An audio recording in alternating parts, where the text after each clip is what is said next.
NMMS పాఠాలను వీక్షిస్తున్న ఉపాధ్యాయ మిత్రులకి నమస్కారం. ప్రియమైన విద్యార్థులకు శుభాశీస్సులు. ఈరోజు మనం the world of micro organisms 1 అనే పాఠ్యాంశం గురించి తెలుసుకుందాం. సూక్ష్మజీవ ప్రపంచం 1. పిల్లలు, మరి why do we add small amount of butter milk to lukewarm milk to make curd? మనం గోరువెచ్చటి పాలకి మజ్జిగని కలుపుతాం పెరుగు తయారు చేయడం కోసం. ఎందుకు? చల్లటి పాలకు గాని, బాగా వేడిగా ఉన్న పాలకు గాని మరి మనం మజ్జిగని కలిపితే అది పెరుగుగా మారదా? అంటే మారదు. ఎందుకు? అసలు బటర్ మిల్క్‌లో ఏముంటుంది పాలని పెరుగుగా మార్చడానికి అంటే, బటర్ మిల్క్‌లో అంటే మజ్జిగలో లాక్టోబాసిల్లస్ బాక్టీరియా అనేది ఉంటుంది. ఈ లాక్టోబాసిల్లస్ బాక్టీరియా అనేది గోరువెచ్చటిలో అంటే ఆ గోరువెచ్చటి ఉష్ణోగ్రత అనేది లాక్టోబాసిల్లస్ బాక్టీరియా వేగంగా అభివృద్ధి చెంది పాలని పెరుగుగా మారుస్తుంది. చల్లగా ఉంటే బాక్టీరియా వృద్ధి చెందదు, ఇన్యాక్టివ్ అయిపోతుంది. బాగా వేడిగా ఉంటే బాక్టీరియా చనిపోతుంది. అందుకే మనం లూక్వార్మ్ మిల్క్ తీసుకుంటాం. అలాగే why does cooked food get spoiled after some days? మరి మనం వండిన ఆహారం అనేది తొందరగా పాడైపోతుంది. ఎందుకు తొందరగా పాడైపోతుందంటే మనం దానికి నీటిని కలిపి వండుతూ ఉంటాం. తడిగా, తేమగా ఉండడం, నీరు ఉండడం అనేది పదార్థాలను తొందరగా పాడేటట్టు చేస్తుందన్నమాట. సూక్ష్మజీవులు పెరగడానికి అనుకూలంగా ఉంటుంది. Why do we get bad smell from our mouth after we wake up in the morning? పొద్దున్న లేవగానే మన నోటి నుంచి దుర్వాసన వస్తుంది. ఎందుకు అలా వస్తుంది? రాత్రిపూట మనం తిన్న ఆహారం అనేది దంతాల మధ్యన ఎక్కడో ఒక చోట ఉండిపోతుంది. అట్లా ఉండిపోయిన ఆహారం పైన సూక్ష్మజీవులు పనిచేసి దాన్ని ఏం చేస్తుంటాయి? రాటన్ చేసేసి అవి వినియోగించుకుంటుంటాయి ఆహారంగా. అట్లా ఎప్పుడైతే ఆహారము కుళ్ళింపబడుతుందో, రాటన్ అవుతుందో మన నోట్లో దుర్వాసన అనేది వస్తుంది. మరి ఆహారం తొందరగా పాడైపోవడానికి గాని, మన నోరు దుర్వాసన రావడానికి కానీ, పాలు పెరుగుగా మారడానికి కానీ అన్నిటికీ కారణం ఏంటి? సూక్ష్మజీవులు, మైక్రో ఆర్గానిజమ్స్. మరి ఈ సూక్ష్మజీవులని మనం కంటితో చూడవచ్చా? నేరుగా చూడలేం. Microorganisms are very minute living things. We can't see them with our naked eye. మన కంటితో ఎందుకు చూడలేము? అవి అత్యంత చిన్న పరిమాణంలో ఉంటాయి. కంటితో చూడలేనంత చిన్న పరిమాణంలో ఉంటాయి. అందుకని మనం చూడలేం. మరి మైక్రో ఆర్గానిజమ్స్‌ని చూడాలంటే, సూక్ష్మజీవుల్ని చూడాలంటే మనకేం కావాలి? మైక్రోస్కోప్ కావాలి. మైక్రోస్కోప్ సహాయంతో మనం సూక్ష్మజీవులని చూడవచ్చు. సంయుక్త సూక్ష్మదర్శిని మీకు చిత్రంలో కనిపిస్తుంది. సంయుక్త సూక్ష్మదర్శిని, దాని సహాయంతో చూడొచ్చు. వైరసెస్ అలాంటివైతే మనం ఎలక్ట్రాన్ మైక్రోస్కోప్‌తో మాత్రమే చూడగలుగుతాం. మరి సూక్ష్మజీవులని మొట్టమొదటగా మనం కనుక్కున్నది ఎవరు? యాంటోనీ వాన్ లీవెన్హుక్ అనే శాస్త్రవేత్త. మరి యాంటోనీ వాన్ లీవెన్హుక్ అనే శాస్త్రవేత్త తను స్వంతగా మైక్రోస్కోప్‌లని తయారు చేసుకునేవారు. 1674వ సంవత్సరంలో తను సొంతగా తయారు చేసుకున్న ఒక మైక్రోస్కోప్ అనేది దాని సహాయంతో మొట్టమొదటగా సూక్ష్మజీవులను అతను పరిశీలించడం జరిగింది. మరి ఆ మైక్రోస్కోప్ యొక్క సామర్థ్యం ఏంటి అంటే, ఏదైనా శాంపిల్‌ని, పదార్థాన్ని ఈ మైక్రోస్కోప్ కింద చూస్తే ఆ పదార్థం యొక్క పరిమాణాన్ని 300 రెట్లు పెద్దది చేసి చూపిస్తుందన్నమాట. ఇక్కడ మీరు చిత్రంలో యాంటోనీ వాన్ లీవెన్హుక్‌ని మరి అతను తయారు చేసుకున్న మైక్రోస్కోప్‌ని చూడొచ్చు. ఈ మైక్రోస్కోప్ ద్వారానే లీవెన్హుక్ మొట్టమొదటగా సూక్ష్మజీవులని గుర్తించడం జరిగింది. యాంటోనీ వాన్ లీవెన్హుక్ యాక్చువల్‌గా ఇతను క్లాత్ మర్చెంట్. నెదర్లాండ్ దేశానికి చెందిన శాస్త్రవేత్త. మరి లీవెన్హుక్ తయారు చేసుకున్న మైక్రోస్కోప్‌ని మనం పరిశీలించాం. ఇది వస్తువులని, పదార్థాలని 300 రెట్లు పెద్దది చేసి చూపిస్తుంది. ఇతడు మొట్టమొదటగా 1678వ సంవత్సరంలో తన మైక్రోస్కోప్‌ని ఉపయోగించి కుంట నీటిలో, చెరువు నీటిలో రకరకాల సూక్ష్మజీవులని గుర్తించటం జరిగిందనమాట. మరి మొట్టమొదటగా ప్రాణంతో ఉన్న సూక్ష్మజీవులను గుర్తించారు. వాటిని ఏమన్నామంటే యానిమల్ క్యూల్స్ అని పేరు పెట్టడం జరిగింది. ఈ యానిమల్ క్యూల్స్‌కి తర్వాత అతను బాక్టీరియా అని పేరు పెట్టడం జరిగింది. అంటే మొట్టమొదటగా బాక్టీరియాలని పరిశీలించిన శాస్త్రవేత్త ఎవరు అంటే యాంటోనీ వాన్ లీవెన్హుక్ అని చెప్తాం. మనకి ఎగ్జామినేషన్ పాయింట్ ఆఫ్ వ్యూలో ఇది చాలా ముఖ్యమైన పాయింట్, గుర్తుపెట్టుకోవాలి. 1678వ సంవత్సరం. మరి మైక్రోబయాలజీ, సూక్ష్మజీవ శాస్త్రం అంటే ఏంటి? సూక్ష్మజీవుల గురించి అధ్యయనం చేసే శాస్త్రము. Study of micro organisms. Microbiology అనేది ఒక శాస్త్రంగా 1674వ సంవత్సరంలో ఏర్పడింది. మరి మైక్రో ఆర్గానిజమ్స్‌లో ఏమేమి ఉంటాయి? Bacteria, fungi, protozoa, algae, micro arthropods అనేవి ఉంటాయి. ఇవి కాకుండా వైరస్‌లు కూడా ఉంటాయి. Microbes are present everywhere in our surroundings. మరి సూక్ష్మజీవులు ఎక్కడుంటాయి? మన చుట్టూ. సూక్ష్మజీవులు లేని స్థలం అంటూ లేదనమాట. సర్వాంతర్యామి అంటారు. మన చేతుల పైన కూడా కొన్ని కోటాను కోట్ల సంఖ్యలో సూక్ష్మజీవులు ఉంటాయి. మన చుట్టూ ఉన్న గాలి, నీరు, నేల, అంతేకాకుండా మంచు ప్రదేశాల్లో అత్యంత వేడి ఉష్ణోగ్రతల్లో కూడా సూక్ష్మజీవులు జీవించగలుగుతాయి. ఇక్కడ మీరు చూస్తున్నది లాక్టోబాసిల్లస్ బాక్టీరియా. ప్రతిరోజు మీరు గనక పెరుగు కానీ, మజ్జిగ కానీ తింటున్నట్లయితే ప్రతిరోజు ఈ బాక్టీరియాని మీరు తింటున్నట్టే. మరి ఏంటి బాక్టీరియా? Lactobacillus bacteria. ఈ లాక్టోబాసిల్లస్ బాక్టీరియాలని మనం పరిశీలించాలంటే ఏం చేయాలి? బాగా పుల్లగా ఉన్న మజ్జిగని తీసుకోవాలి. 2, 3 రోజులు ఉన్న మజ్జిగని తీసుకొని ఒక చిన్న చుక్కని స్లైడ్ మీద పెట్టేసి మైక్రోస్కోప్‌లో అబ్జర్వ్ చేస్తే మనకి ఇక్కడ రెండో పిక్చర్‌లో కనిపిస్తున్నాయి కదా! ఈ విధంగా కనిపిస్తాయి. మరి బాక్టీరియాలు కనిపించాలంటే ఏం చేయాలంటే స్లైడ్ మీద మజ్జిగను పెట్టిన తర్వాత దాన్ని స్మియర్ చేసి అంటే ఈవెన్‌గా స్ప్రెడ్ చేసి కవర్ స్లిప్ సహాయంతో కొంచెం ఒక కొన్ని సెకండ్ల పాటు స్లైడ్‌ని వేడి చేసి దాని పైన స్టెయిన్ వేయాలన్నమాట. క్రిస్టల్ వయలెట్ అనే స్టెయిన్ వేస్తే బాక్టీరియా ఆ స్టెయిన్‌ని ఆ రంజకాన్ని బాగా అబ్జార్బ్ చేసుకొని మనకిట్లా స్పష్టంగా కనిపిస్తాయన్నమాట. ఇవేంటి? పెరుగులో ఉండే బాక్టీరియా. లాక్టోబాసిల్లస్ బాక్టీరియా మనకి యూజ్‌ఫుల్ అన్నమాట ఇది. ఇవి ఇంకా కొన్ని రకాల బాక్టీరియాలు. మీరు చిత్రంలో చూస్తున్నవి కోకస్ అనే bacteria, bacillus bacteria, Lactobacillus bacteria. మరి బాక్టీరియాలన్నీ కూడా యూనిసెల్యులర్ ఆర్గానిజమ్స్. యూనిసెల్యులర్ ఆర్గానిజమ్స్ అంటే ఏకకణ జీవులు. జీవి దేహం మొత్తం కూడా ఒకటే కణంతో నిర్మితమై ఉంటుందన్నమాట. మరి ఇవి వాటి సంఖ్యను ఏ విధంగా పెంచుకుంటాయి బాక్టీరియాలు? ఎలా ప్రత్యుత్పత్తి జరుపుకుంటాయి అనంటే బైనరీ ఫ్యూజన్ ద్వారా. బైనరీ ఫ్యూజన్ అంటే ద్విధా విచ్చిత్తి. ఒక కణము 2 సమాన కణాలుగా విడిపోతాయన్నమాట. దాన్నే మనం ద్విధా విచ్చిత్తి బైనరీ ఫ్యూజన్ అంటాం. అది నిలువుగా గాని, అడ్డంగా గాని జరుగుతుందన్నమాట. ఇవి వాటి యొక్క దేహం యొక్క గోడల ద్వారా పోషకాలని తీసుకుంటూ ఉంటాయి బాక్టీరియాలు. మరి బాక్టీరియాలు అనేవి మొక్కల లోపల, జంతువుల లోపల, ఇంకా ఇతర జీవుల లోపల కూడా నివసిస్తూ ఉంటాయి. మరి వాటి నుంచి ఆహార పదార్థాలని తీసుకుంటూ ఉంటాయి. బాక్టీరియాలు ఒక చోటు నుంచి ఇంకొక చోటికి చెలించాలంటే అవి సీలియా, ఫ్లాజెల్లా లాంటి కషాబాలని ఉపయోగించుకొని ఒక చోటు నుంచి ఇంకొక చోటికి ప్రయాణిస్తూ ఉంటాయి. హానికరమైన బాక్టీరియాలలో ఉదాహరణగా మనకి టైఫాయిడ్ జ్వరాన్ని కలిగించే బాక్టీరియా, ట్యూబర్క్యులోసిస్‌ని కలిగించే బాక్టీరియా.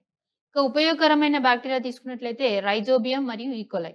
రైజోబియం అనేది లెగ్యుమినేసి కుటుంబ మొక్కల యొక్క వేర్ల యొక్క బుడపల్లో ఉండి నత్రజని స్థాపనకి ఉపయోగపడుతుంది. అంటే మొక్క పెరుగుదలకి ఉపయోగపడుతుందన్నమాట.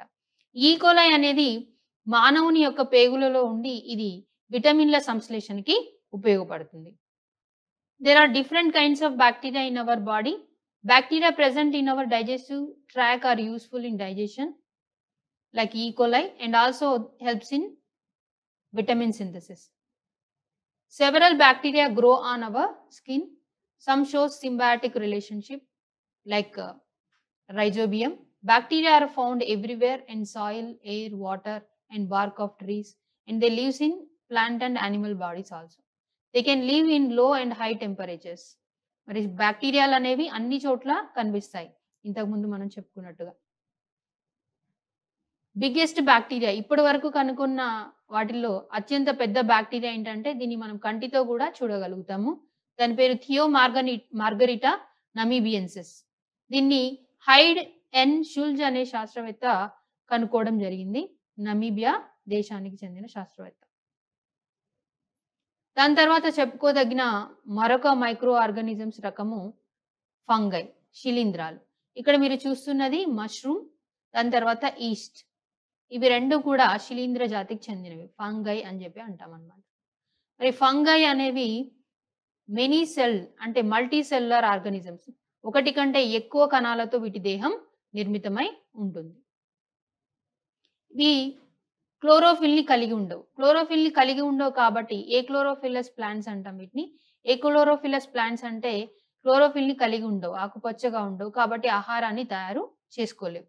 ఆహారాన్ని తయారు చేసుకోలేవు కాబట్టి ఇతర జీవులపైన ఆధారపడి ఆహారాన్ని తీసుకుంటూ ఉంటాయన్నమాట. They can't perform photosynthesis, get nutrients and energy by absorbing, digesting the surface they live on through. Root-like structures which are fine thread-like parts of their body.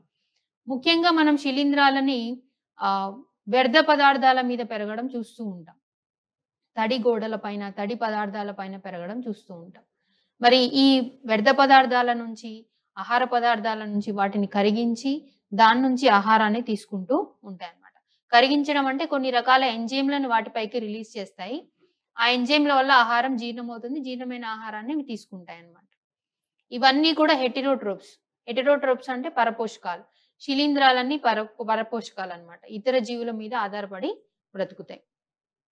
మరి శిలీంధ్రాలు వాటి సంఖ్యని ఏ విధంగా పెంచుకుంటాయి అనంటే స్పోర్స్ ద్వారా, సిద్ధ బీజాల ద్వారా కొత్త శిలీంధ్రాలని ఉత్పత్తి చేసుకుంటాయి. శిలీంధ్రాలకి ఉదాహరణగా మనం ఈస్ట్ ఏకకణ శిలీంధ్రం ఇది. దాని తర్వాత మష్రూమ్స్ అంటే పుట్టగొడుగులు, బ్రెడ్ మోల్డ్ అంటే రైజోపస్, ఇంకా లైకెన్స్. వీటన్నిటిని మనం శిలీంధ్రాలకి ఉదాహరణగా చెప్పవచ్చు. ఇక్కడ చిత్రంలో మీరు మా విద్యార్థులు రైజోపస్ ని ఏ విధంగా పరిశీలించాలి అనేది ప్రయోగపూర్వకంగా చూపిస్తున్నారు. రైజోపస్ ని పరిశీలించాలంటే మనం బ్రెడ్ ముక్కను తీసుకోవాలి. రైజోపస్ కి బ్రెడ్ మోల్డ్ అనే పేరు కూడా ఉంది. ఏం చేయాలి? బ్రెడ్ ని తడిగా ఉంచాలి. దానికోసం వాళ్ళు వాటర్ స్ప్రింకిల్ చేశారు. ఆ బ్రెడ్ ని మనం ఏదైనా ప్రదేశంలో పెట్టేసి సన్‌లైట్ పడకుండా చూసుకోవాలి. అంటే చీకటిగా ఉండే ప్రదేశంలో ఉంచాలన్నమాట. అట్లా చీకటిగా ఉండే ప్రదేశంలో 1 వీక్ వరకు ఉంచాలి. వారం రోజుల పాటు. అప్పుడు దానిపైన రైజోపస్ అనేది బాగా పెరుగుతుంది. అప్పుడప్పుడు అది తడిగా ఉండడం కోసం నీటిని చల్లుతూ ఉండాలి. వారం రోజుల తర్వాత దానిపైన రైజోపస్ అనేది బాగా అభివృద్ధి చెంది ఉంటుంది. రైజోపస్ బాగా అభివృద్ధి చెందిన తర్వాత ఆ శిలీంధ్రం యొక్క శాఖల చివర సిద్ధ బీజాశయం ఏర్పడుతుందన్నమాట. సిద్ధ బీజాశయం లోపల సిద్ధ బీజాలు ఉంటాయి. ఇక్కడ చూడొచ్చు మీరు బ్రెడ్ పైన పూర్తిగా రైజోపస్ అనేది డెవలప్ అయింది.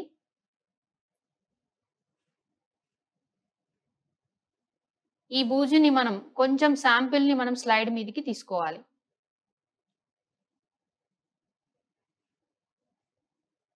ఒక చుక్క వాటర్ వేసేసి దానిపైనుంచి కవర్ స్లిప్ ని పెట్టాలి.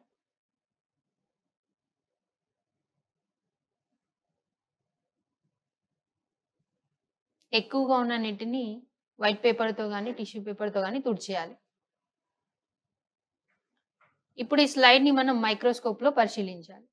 మొక్కల లోపల విత్తనాలు ఏ విధంగా అయితే ఉంటాయో, ఒక్కొక్క విత్తనం ఒక మొక్కని ఎలా ఇస్తుందో, ఇక్కడ మీరిప్పుడు చూడబోయే స్పోర్స్ కూడా ఒక్కొక్క స్పోర్ ఒక పూర్తి రైజోపస్‌ని ఉత్పత్తి చేయగలుగుతుందన్నమాట.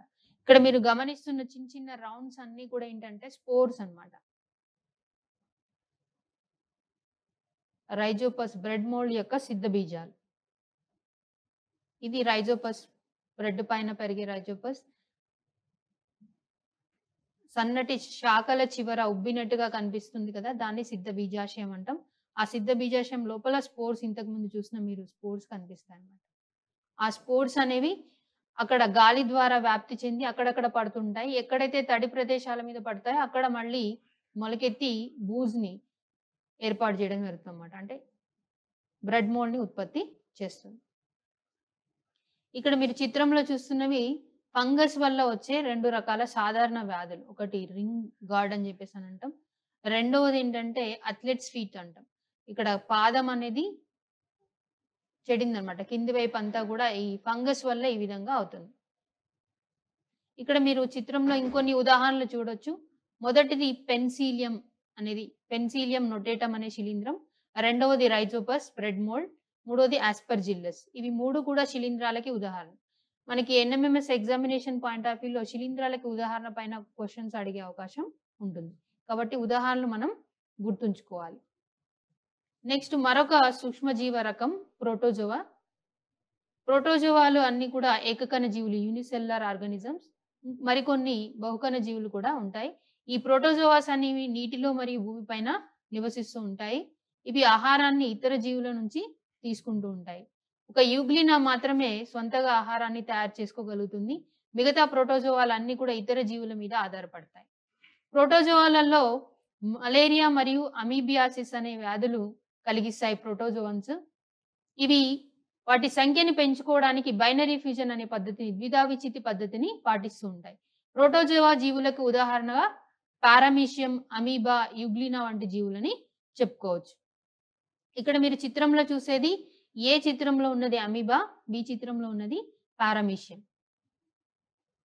అమీబా, పారామీషియం, వర్టిసెల్లా ఇవన్నీ కూడా ప్రోటోజోవా జీవులకు ఉదాహరణలు. ప్రోటోజోవా జీవుల్ని మనం పరిశీలించాలంటే చిన్న ప్రయోగం చేయొచ్చు. ఏంటా ప్రయోగం అంటే మనకి పరిసరాల్లో దొరికే గడ్డి, ఎండుగడ్డి ఉంటుంది కదా! ఎండుగడ్డిని ఏం చేయాలి, నీటిలో నానబెట్టి ఒక 4, 5 రోజుల తర్వాత ఆ నీటిని ఏదైతే ఎండుగడ్డి నీటిలో నానబెట్టామో ఆ నీటి చుక్కని ఒక స్లైడ్ మీద పెట్టేసి మనం మైక్రోస్కోప్‌లో అబ్జర్వ్ చేస్తే పారామీషియాలని మనం గమనించొచ్చనమాట. ఇక ఇక్కడ చిత్రంలో మీకు కనిపించేవి ఆకుపచ్చగా నీటిపైన తెట్టులాగా తేలినట్టు కనిపిస్తున్నవి ఇవి ఆల్గే అంటాం. శైవలాలు. ఇవి మరొక రకమైన సూక్ష్మజీవ రకం. మైక్రోస్కోప్‌లో చూస్తే మనకి ఈ విధంగా కనిపిస్తాయి. ఆల్గేకి ఉదాహరణలు chlamydomonas, spirogyra, diatom, spirulina, oedogonium and ceratium. ఉదాహరణలు చాలా ఇంపార్టెంట్, గుర్తుపెట్టుకోవాలన్నమాట మనం ఆల్గేకి ఉదాహరణలు. మరి ఆల్గే అనేవి ఆకుపచ్చగా ఉంటాయి కాబట్టి వీటిలో క్లోరోఫిల్ ఉంటుంది. స్వంతగా ఫోటోసింథసిస్‌ని జరుపుకుంటాయి. స్వంతగా ఫోటోసింథసిస్‌ని జరుపుకుంటాయి కాబట్టి ఆహారంతో పాటు ఆక్సిజన్‌ని కూడా విడుదల చేస్తాయి. మనం రోజు తీసుకునే ఆక్సిజన్‌లో సగానికంటే ఎక్కువ ఈ శైవలాలు తయారు చేసింది మాత్రమే అన్నమాట. అంటే ప్రపంచంలో అత్యధికంగా ఆక్సిజన్‌ని రిలీజ్ చేసే జీవులేంటి, మొక్కలేంటంటే ఆల్గే అన్నమాట. Nearly half of the oxygen in the atmosphere is produced by the algae. మరొక రకమైన సూక్ష్మజీవులు మైక్రో ఆర్థ్రోపోడ్స్, సూక్ష్మ ఆర్థ్రోపోడ్స్. మరి ఇవి చాలా ముఖ్యమైనమాట. సాయిల్‌లో, నేలలో ఇవి ఎక్కువగా కనిపిస్తాయి. నేల యొక్క ఫర్టిలిటీని పెంచడంలో ఉపయోగపడతాయి. మైక్రో ఆర్థ్రోపోడ్స్‌తో పాటు నేలలో ఉండే సూక్ష్మజీవులైన బ్యాక్టీరియాలు, ఫంగస్ ఇవన్నీ కూడా ఏం చేస్తాయి, నేలని కుళ్ళింపజేసి, నేలలో ఉన్న వ్యర్థాలని కుళ్ళింపజేసి నేలని ఫలవంతం చేస్తాయి. ఇవి ఎక్కడ కనిపిస్తూ ఉంటాయి మైక్రో ఆర్థ్రోపోడ్స్ జనరల్‌గా అంటే they may also be found on our skin, eyelids, beddings, rugs, etc. Some microarthropods cause diseases like scabies. మనకు సూక్ష్మ ఆర్థ్రోపోడ్లని మనం చర్మం పైన, ఇంకా కను రెప్పల పైన మనం కప్పుకునే బెడ్‌షీట్స్‌లో కూడా కనిపిస్తూ ఉంటాయన్నమాట. ముఖ్యంగా స్కేబీస్ మైట్ అనేది గజ్జి క్రిమి అంటాం. ఇది పిల్లల్లో ఎక్కువగా చర్మ సంబంధిత వ్యాధిగా మనం గుర్తిస్తూ ఉంటాం. ఈ చర్మ సంబంధిత వ్యాధికి కారణం స్కేబిస్ మైట్ అన్నమాట, గజ్జి క్రిమి. Actually these are not as small as bacteria. Micro arthropods అనేవి బ్యాక్టీరియా అంత చిన్నగా ఉండవు. But they are of minute size and are joint legged organisms with an exoskeleton and segmented body. Micro arthropods అనేవి bacteria అంత చిన్నగా ఉండవు, కానీ కొన్ని రకాల మైక్రో ఆర్థ్రోపోడ్స్ చాలా చిన్న పరిమాణంలో ఉంటాయి. అతుకులు కలిగిన కాళ్ళు కలిగిన జీవులు అంటాం ఆర్థ్రోపోడ్స్ అన్నిటిని. జాయింట్ లెగ్స్ ఆర్గానిజమ్స్ అంటాం అన్నమాట. ఇక్కడ మీరు కొన్ని మైక్రో ఆర్థ్రోపోడ్స్ ని చూడొచ్చు. మొదటిది సైక్లాప్స్, రెండవది డాఫ్నియా, మూడవది స్కేబిస్ మైట్ గజ్జి క్రిమి, నాలుగవది ఐలాష్ మైట్. ఇవి మైక్రో ఆర్థ్రోపోడ్స్ కి ఎగ్జాంపుల్స్. మరి నేలలో, మట్టిలో మనకి ముఖ్యంగా చాలా ఎక్కువ సంఖ్యలో మైక్రో ఆర్గానిజమ్స్ ఉంటాయి. Soil is highly rich in micro organisms such as bacteria, fungi, protozoa and some other micro arthropods. మరి ఇవి ఏం చేస్తాయి, నేలలో ఉండే మైక్రో ఆర్గానిజమ్స్ అనేవి ఎంత పరిమాణంలో ఉంటాయి? The top 8 inches of soil of 1 acre area May contain as much as 5.5 tons of fungi and bacteria. ఒక ఎకరం పొలంలో చూసినట్లయితే, ఒక ఎకరం పొలంలో మనం 8 inches సాయిల్ ని తీసుకున్నట్లయితే 5.5 టన్నుల వరకు బ్యాక్టీరియా మరియు ఫంజీ ఉంటాయంట. మరి ఏం చేస్తాయి ఈ బ్యాక్టీరియా అండ్ ఫంజీ? మన నేలలో ఉండే ఎండిపోయిన గడ్డి ఉంటది చూడండి, పొలం కోసిన తర్వాత మిగిలిపోతాయి కదా స్టాక్స్, అవన్నిటిని కూడా ఏం చేస్తాయి ఈ బ్యాక్టీరియా, ఫంజీ అనేవి కుళ్ళింపచేస్తాయి. కుళ్ళింపచేసి ఆ రాలిపోయిన ఆకులు, వాటిలో ఉండే పోషకాలని నేలలో కలిపేస్తూ ఉంటాయి అన్నమాట. కాబట్టి నేలలో ఉండే ఈ సూక్ష్మజీవులన్నీ కూడా మనకి ఉపయోగకరమే. కానీ ఏమవుతుంది, ఈ మధ్య కాలంలో మనం పెస్టిసైడ్స్ ఎక్కువగా కొడుతున్నాం, అవునా? Excess use of pesticides kill these micro organisms. మనము పంటలకి హాని చేసే కీటకాల్ని చంపడానికి కొట్టే పెస్టిసైడ్స్ అనేవి నేలలో ఉండే ఈ ఉపయోగకరమైన సూక్ష్మజీవుల్ని కూడా చంపేస్తున్నాయన్నమాట. మరి సూక్ష్మజీవుల్ని గమనించాలి అంటే, నేలలో ఉన్న సూక్ష్మజీవుల్ని గమనించాలంటే ఏం చేయాలి? మనం ఒక చిన్న ప్రయోగం చేయాలి. మట్టిని తీసుకొని నీటిలో కలిపేసి, ఆ నీరు పేరుకున్న తర్వాత పైన ఉన్న నీటిని ఒక చుక్కని మనం స్లైడ్ మీద పెట్టి మైక్రోస్కోప్‌లో అబ్జర్వ్ చేస్తే, నేలలో ఉండే సూక్ష్మజీవుల్ని మనం గమనించొచ్చు. ఇది లెగ్యూమినేసి కుటుంబానికి చెందిన మొక్క యొక్క వేరు. వేరుశనగ అంటాం కదా! మీకందరికి తెలిసే ఉంటుంది గ్రౌండ్ నట్. వేరుశనగ మొక్క యొక్క వేర్లకి చూడండి ఇక్కడ ఏం కనిపిస్తున్నాయి మీకు? చిన్న బొడిపలు కనిపిస్తున్నాయి కదా! ఈ బొడిపల లోపల ఏముంటాయంటే బాక్టీరియా ఉంటాయి ఇవన్నమాట. ఈ బాక్టీరియా ఏం చేస్తాయి? రైజోబియం బాక్టీరియా అంటాం ఇవి. ఈ రైజోబియం బాక్టీరియా ఏం చేస్తుందంటే గాలిలో ఉండే నైట్రోజన్‌ని మొక్క మార్చుకునే రీతిలోకి మార్చి మొక్కలకి అందిస్తాయన్నమాట. యాక్చువల్‌గా గాలిలో మనకి 78% నైట్రోజన్ ఉన్నా గూడా ఆ నైట్రోజన్‌ని మొక్కలు పీల్చుకోలేవు. కాబట్టి గాలిలో ఉన్న నైట్రోజన్‌ని మొక్కలకు తీసుకునే రీతిలోకి మార్చి అందిస్తాయన్నమాట నేలలో ఉండే బాక్టీరియా. మరొక రకమైన సూక్ష్మజీవులు వైరసెస్. మరి ఈ వైరసెస్ అనేవి మిగతా మైక్రో ఆర్గానిజమ్స్ కంటే డిఫరెంట్ అని చెప్పొచ్చన్నమాట. ఎందుకంటే viruses are special type of micro organisms which lie between living and non living organisms. They can reproduce only in host living cells. ఇవి బయట ఉన్నప్పుడు అంటే సూక్ష్మజీవి దేహంలో కాకుండా బయట ఉన్నప్పుడు నిర్జీవిలాగా ఉంటాయన్నమాట. నాన్ లివింగ్ థింగ్ లాగా. అదే ఏదైనా జీవి దేహంలో ఉంటాయి. ఫర్ ఎగ్జాంపుల్ అది బాక్టీరియా గాని, మొక్క గాని, జీవి గాని, జంతువు గాని. వాటి దేహంలో ఉన్నప్పుడు మాత్రమే ప్రాణంతో ఉంటాయి. అంటే వైరస్‌లు జీవిలాగా, నిర్జీవిలాగా 2 స్థితుల్లో కనిపిస్తాయన్నమాట. Viruses are also present inside the bodies of animals, plants and other microorganisms like bacteria. మరి వైరస్‌ల వల్ల వచ్చే రకరకాల వ్యాధుల గురించి చూద్దాం ఇక్కడ మనం. వైరస్‌ల వల్ల polio, swine flu, conjunctivitis, small pox, chicken pox, common cold, AIDS అనే వ్యాధులు వస్తూ ఉంటాయి. మీకు పోలియో, స్వైన్ ఫ్లూ, కంజక్టివైటిస్ అంటే కళ్ళకలక అన్నమాట. స్మాల్ పాక్స్ అంటే అమ్మవారు. స్మాల్ పాక్స్, చికెన్ పాక్స్ అనేవి అమ్మవారుకి చెందినవి. కామన్ కోల్డ్ అంటే జలుబు. ఎయిడ్స్ ఇవన్నీ కూడా వైరస్‌ల వల్ల వచ్చే వ్యాధులు. ఇక్కడ మీరు చూస్తున్న వైరస్ ఏంటంటే పొగాకులో మొజాయిక్ వైరస్‌ని కలిగించే వైరస్ అన్నమాట ఇది. పొగాకు mosaic virus, tobacco mosaic virus అంటాం. ఇది కోవిడ్-19 వైరస్. కరోనా వ్యాధిని కలిగిస్తుంది. మైక్రో ఆర్గానిజమ్స్ అన్నీ కూడా పారాసైట్సే. ఇతర జీవుల మీద ఆధారపడి జీవిస్తూ ఉంటాయి. మరి ఇప్పటివరకు మనం మైక్రో ఆర్గానిజమ్స్ పాఠ్యాంశాన్ని చూసాం కదా! మరి ఈ పాఠ్యాంశంలో ఎన్ఎంఎంఎస్‌లో ఎలాంటి క్వెషన్స్ వచ్చే అవకాశం ఉంది? యానిమల్క్యూల్స్ అని వేటిని అంటాం? Bacteria, fungi, algae, viruses. వీటిలో మనం దేన్ని యానిమల్క్యూల్స్ అంటాం? బాక్టీరియాని యానిమల్క్యూల్స్ అని చెప్తాం. కాబట్టి ఆప్షన్ ఏ కరెక్ట్ ఇక్కడ.